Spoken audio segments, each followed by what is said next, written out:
안녕하세요. 자, 오늘은 일단 스쿼트부터 한번 설명을 드리도록 하겠습니다. 자, 스쿼트 하실 때 일단 스쿼트 중요한 게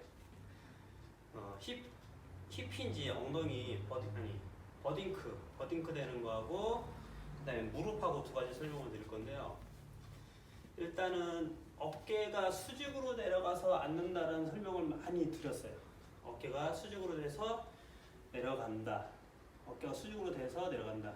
자, 지금 보시면은 어깨가 수직으로 돼서 내려가게 되면 자연스럽게 발가락보다 무릎이 나갑니다. 이게 정상이에요. 근데 무릎이 안 나가는 경우는 다리를 넓게 벌리고 발 각도를 더 옆으로 해서 스몰 스쿼트가 되면 발가락보다 무릎이 안 나갑니다. 이 경우에는 다리를 넓게 벌려서 스몰 스쿼트가 돼서 이 복사뼈하고 무릎 쪽하고 거의 수직 단계로 이루어지는 이런 스쿼트를 할 때는 발가락보다 나가지 않는데, 이 상태에서 그대로 다리 좁아지면 자연스럽게 나갈 수밖에 없어요. 나가는 게 정상입니다. 나가는 게 정상이고 안 나가는 게 비정상이에요. 그래서 11자 상태의 골반에서 골반 너비에서 발을 약간만 바깥으로 11자로 그냥 하셔도 크게 무방한 문제는 없어요. 근데 11자를 하실 때는 유연성이 좋아야지 허리에 통증이 줄어들기 때문에 이 정도밖에 못 앉고, 11자일 때는 약간 더 벌려서 팔자를 만들어서 하면 이 골반 각이 벌어지기 때문에, 그 다음에 이 안에 골반하고 장골하고 붙어있는 각이 또 이렇게 돌아가기 때문에 앉을 때 깊이 앉아도 부담이 없는 거예요. 11자에서 여기서 더 안 내려갑니다. 지금 상황이 걸려서 관절하고 각이 걸려서. 근데 벌리면은 이렇게 더 내려갈 수 있어서 스쿼트 할 때 발을 살짝 벌리고 각도를 살짝 15도 정도 벌리고 해라라고 이제 말씀을 드리는 건데, 굳이 꼭 그렇게 안 하셔도 돼요. 왜냐면 우리는 11자 걸음을 추구하기 때문에 그거에 맞춰서 운동하려면 그냥 11자 상태에서 앉을 수 있는 만큼만 앉았다 일어나시면 운동 효과는 충분합니다. 이렇게 앉았다 이만큼만 하셔도 운동 효과 충분해요. 허벅지 장력만 들어가면 되는 거지 이걸 꼭 얼만큼 앉아야 된다 그렇진 않아요. 제일 좋은 거는 팔자 만들어 놓으면 풀 스쿼트를 앉아버리면 제일 좋아요. 가동력을 더 많이 쓰면. 하지만 굳이 꼭 그렇게 안 하셔도 괜찮아요. 11자 만들어서 그냥 앉을 수 있는 만큼만 이렇게 앉으시면 돼요. 그럼 무릎도 많이 안 나가요. 왜? 깊이 못 앉으니까. 깊이 앉을 때 무릎도 많이 나가는 거지, 이 각이 기우니까 앞으로. 무릎의 각이 앞으로 기울면서 나가는 건데, 이거는 내가 깊이 앉을 때. 그리고 수평까지 앉으면 하체 힘이 많이 들어가긴 하는데, 엉덩이를 더 활성화시켜주기 위해서는 더 앉아줘야지 골반 근육이 더 사용이 됩니다. 여기까지. 허리를 보시면 허리가 일자가 돼서 이 꼬리뼈 방향을 보는 건데, 천추, 미추가 있는데 이 꼬리뼈 방향이 이렇게 그대로 내려가면 힙힌자 제대로 되고 버딩크가 안 된 거고, 여기서 이렇게 안으로 들어갈 때 이때가 버딩크가 되는 거죠. 이게 허리에 안 좋다는 겁니다. 이렇게 내려가는 경우 힘이 풀리면서, 저 같은 경우는 여기까지 지금 내릴 수 있어요. 허리의 대각선이 유지가 되게끔 엉덩이 뒤로 빼는 거 아니고 그대로 앉아서 이 정도까지 저는 내려갈 수 있어요. 유연성 때문에. 근데 여기서 더 내려가면 그 다음부터 허리가 무너지기 시작을 해요. 그럼 통증이 와요, 실제로. 그러니까는 허리의 이 사선이 유지가 되게끔 해주시는 거고, 짧게 해서도 허벅지 근육을 강화시키고 이런 것들은 뭐 별 문제는 없어요. 단지 짧게 운동을 계속 짧게 운동을 하다 보면 나중에 어떤 문제가 생기냐, 이 허벅지 근육이 짧아집니다. 앞으로 더 많이 튀어나와서 근육이 커 보이긴 하지만 허벅지 근육이 짧아져요.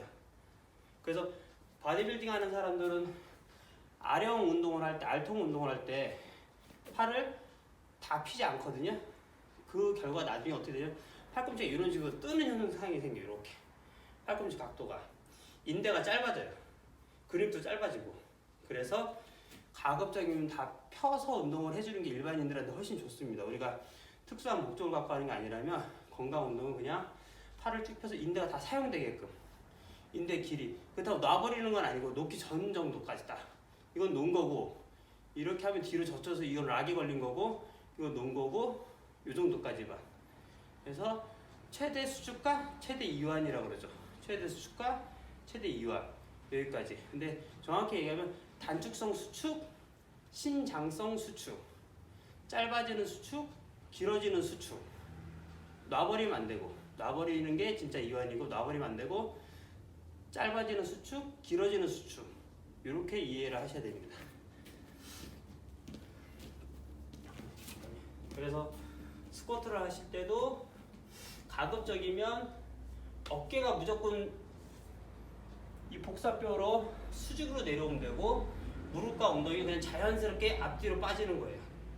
여기서 엉덩이를 빼면서 하라 그러면 이미 그거는 60년대, 70년대에 가르치던 방법. 절대 그렇게 하시면 안 돼요. 그러면 엉덩이를 빼는 동작 자체가 허리에 부담이 오는 거예요. 허리에 벌써 이렇게 도는 순간이 허리에 부담이 됩니다. 이 순간이. 그래서 무릎과 엉덩이가 동시에 빠져야지 허리에 부담이 안 와요. 이렇게. 이거 먼저 빼도 안 되고 이거는 무릎을 먼저 빼는 동작. 자, 이거는 엉덩이를 먼저 빼는 동작.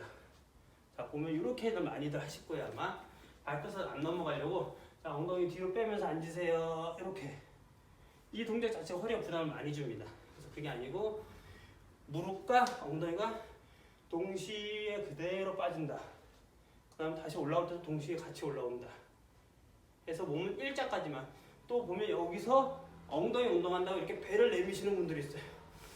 이렇게 배를 내미면 엉덩이 운동이 아니라 허리에 과거가 걸리는 겁니다. 그래서 내렸다가 올라가서 차렷하면 되는데 이때 엉덩이만 힘을 주는 거예요.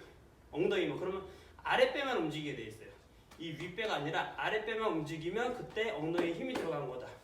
옆부분, 중둔근 부분이 쏙 들어가요. 그때는. 힘을 빼면 중둔근이 말랑말랑한 힘을 주면 안으로 쏙 들어가면서 여기가 쏙 단단해지게 돼 있어요. 뼈 부분이 드러나게 돼 있어요. 그래서 앉았다가 일어나면서 무릎에는 힘주지 말고 엉덩이만 힘. 무릎을 힘주면 또 무릎이 이 상태에서 거꾸로 뒤집히면서 락이 걸리기 때문에 락을 이렇게 걸어주면 관절의 인대에 또 부담이 오니까 앉았다 일어나면서 엉덩이만 힘. 앉았다 일어나면서 엉덩이만 힘. 앉았다 일어나면서 엉덩이만 힘. 발바닥은 전체로 지면을 눌러줘. 발바닥 전체. 발가락도 아니고 뒤꿈치도 아니고 전체. 그 미드풋이라고 이야기하는데 무게중심이 가운데 와야 된다고. 근데 우리가 가운데로만 중심을 잡을 수 없기 때문에 중심이 가운데 온다는 소리는 앞에도 뒤에도 똑같이 실렸다는 의미예요. 여기에 중심이 힘이 실려 있는 게 아니고, 그러니까 발가락도 뒤꿈치도 다 있고 발바닥 중앙 쪽 미드풋에 중심이 실리게끔 그 자세로 앉았다 일어났다. 엉덩이만 힘.